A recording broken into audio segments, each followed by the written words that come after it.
Conrad, we exit the FA Youth Cup tonight, but I suppose the overall feeling is you are proud of those boys out there. Yeah, I mean, the FA Youth Cup doesn't summarise our season or the players' season. Their ambition and the reason that they're here is to play at the highest level and hopefully earn a professional contract with the football club. So we've put a lot of emphasis onto the Youth Cup, obviously with the run that we've been on and the prep that we've put in, because it is important, because it is a really competitive competition and it's a good development opportunity for the players, especially the draw and the run that we've had. We've been fortunate in a way because we're against challenging teams and teams that are really going to test us tactically for the players, technically in defending moments and everything that's involved in it. But then we've been unlucky in the same respect that the draw has been really tough because obviously you want to go as far as you can. But yeah, similar to what you just said there, we exit the cup, but taking the emotion away from it and being reflective, I'm happy with what the players have achieved, and this game doesn't define them. I think the run that we've been on has defined them more. It's given a really good account of everybody in that team individually and us as a football club as well. So yeah, I'm pleased overall. Obviously disappointed that we're out, but reflecting, yeah, positive. The scoreline read obviously 3-0, but from in the stands it didn't really seem like that. Is that how you felt on the touchline out there, Conrad? Definitely. It's a similar thing that we spoke about at half time when we were 1-0 down.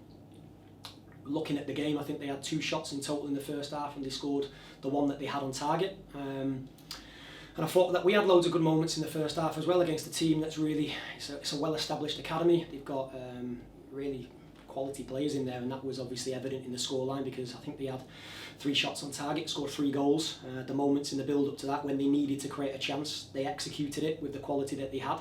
And then obviously in front of goal they were clinical as well. But from our side of things, I thought we had loads of good moments on what we worked on and the players had implemented the areas that we felt that we could exploit, and we did really well. And I think it was really important that despite the scoreline, our players gave a good account of themselves, because in these games when it is a challenge and you go 1-0 down, it's not just about what you're like as a player in terms of your ability and quality, it's what your attitude's like, your character's like, how do you respond, your body language, because I say to the players they have to give a good account of themselves because they never know who's watching, and it's not just about what you are like on the ball or within certain moments, it's everything else, the full package. So yeah, it was not a 3-0 game, but credit to Hull, they were really good and all the best of them in the next round. But as I said earlier, I'm happy with our journey so far and how the players have progressed through that. Like you say, it was the quality in that final third and fine margins, but for you, Conrad, as a coach, it must be good because these players will learn off that. Definitely. And these games are really good in the sense of drawing Hull, a very well-established team and a team with lots of quality, as I said earlier. They are challenging games and we get a true reflection of the standard of our players and where they're at. But I think it's important that they always give a good account of themselves in every game, and today was a real test where we go 1-0 down.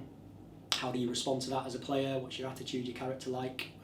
Not just about your ability and what you do in certain moments, but it's everything else that football clubs and managers look for that they have to now start to get used to, because as I said earlier, they're in development football still, and the next step is professional football, hopefully, or their potential that they reach. So these are great moments, obviously not in the score line and the result, but in the sense of what it can add to their journey and how it can improve their mindset, everything that's in between. So obviously disappointed. Congratulations to Hull, thought they were really good today in moments, and you can see that they are a well-established team and the quality that they have is fantastic. But I thought we went toe-to-toe for the majority of the game, and still pleased with the performance like I was in the previous games. Like I say, it was about giving a good account of ourselves, and just touching on the weekend just gone to see obviously Danny start and 3 young lads on the bench. It shows the pathways there really. And that's it, and that's our objective as an academy. It's not to win the FA Youth Cup, it's not to win the divisions that we're in, it's to bring players through to play first team football at AFC Fylde. And the first team staff have been fantastic with the link that they've created and kind of built on, should I say, with the academy. And as you say, on Saturday it was fantastic to see all of those players in the first team. I know that obviously some of them didn't get on, but still the exposure and the experience is fantastic. And our wins as coaches and staff, they don't come from progressing to the next round. Yeah, it's great short term and we look forward to the next one if we were in it, but our wins come from Danny Conrad signing a professional contract, and then the next 2 or 3 hopefully that we potentially bring through our 17s and 18s signing a professional contract. That's why I'm here and the staff are here, to improve players to make them reach their potential and play for the first team here. So great to see on Saturday. More to come, I'm sure.